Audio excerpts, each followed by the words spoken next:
Et puis après, en parler vraiment autour de soi et surtout ne pas avoir honte de sa maladie parce que c'est vrai que si on la cache, ça va être plus difficile de vivre avec.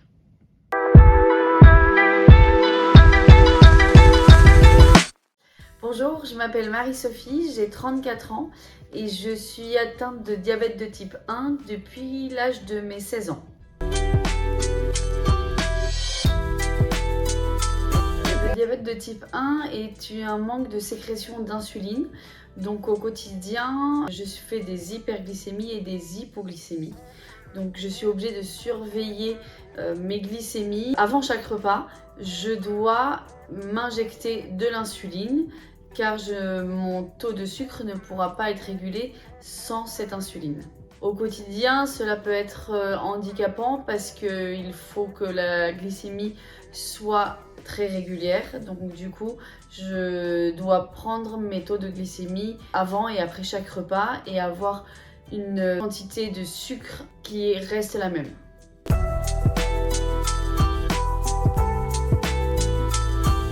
J'ai découvert que j'étais atteinte de diabète de type 1 à l'âge de mes 16 ans par les symptômes les plus connus, c'est-à-dire grosse fatigue, perte de poids et surtout une envie d'uriner accrue et qui aussi se répercute par une soif intense.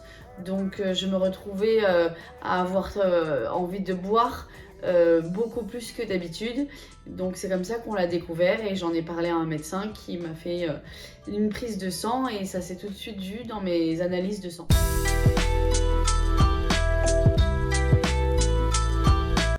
Je suis suivie par un endocrinologue 3 à 6 fois par an avec des analyses de sang à faire et au quotidien je dois donc prendre ma glycémie avant et après chaque repas et m'injecter une quantité d'insuline en fonction de mon repas.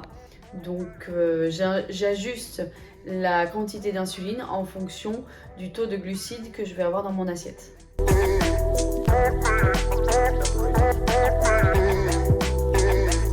Alors non, j'ai pas eu encore recours à ce genre de groupe. Par contre, je suis amenée à en parler à ma famille et à mon endocrinologue.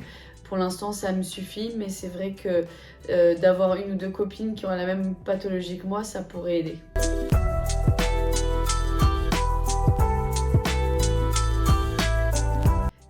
Alors je sais pas si ce sont des tips que je pourrais donner, mais en tout cas on voit que les industries pharmaceutiques investissent énormément dans la recherche pour cette pathologie. Il y a de nombreux outils qui sont mis en place pour nous aider. Je pense d'ailleurs au lecteur Freestyle Libre qui nous permet d'éviter de se piquer 6 fois par jour le doigt et un simple capteur et son téléphone au niveau du bras, ça nous permet de savoir la glycémie. Donc c'est surtout de croire en l'avenir que beaucoup de choses vont changer et puis après en parler vraiment autour de soi et surtout ne pas avoir honte de sa maladie parce que c'est vrai que si on la cache, ça va être plus difficile de vivre avec.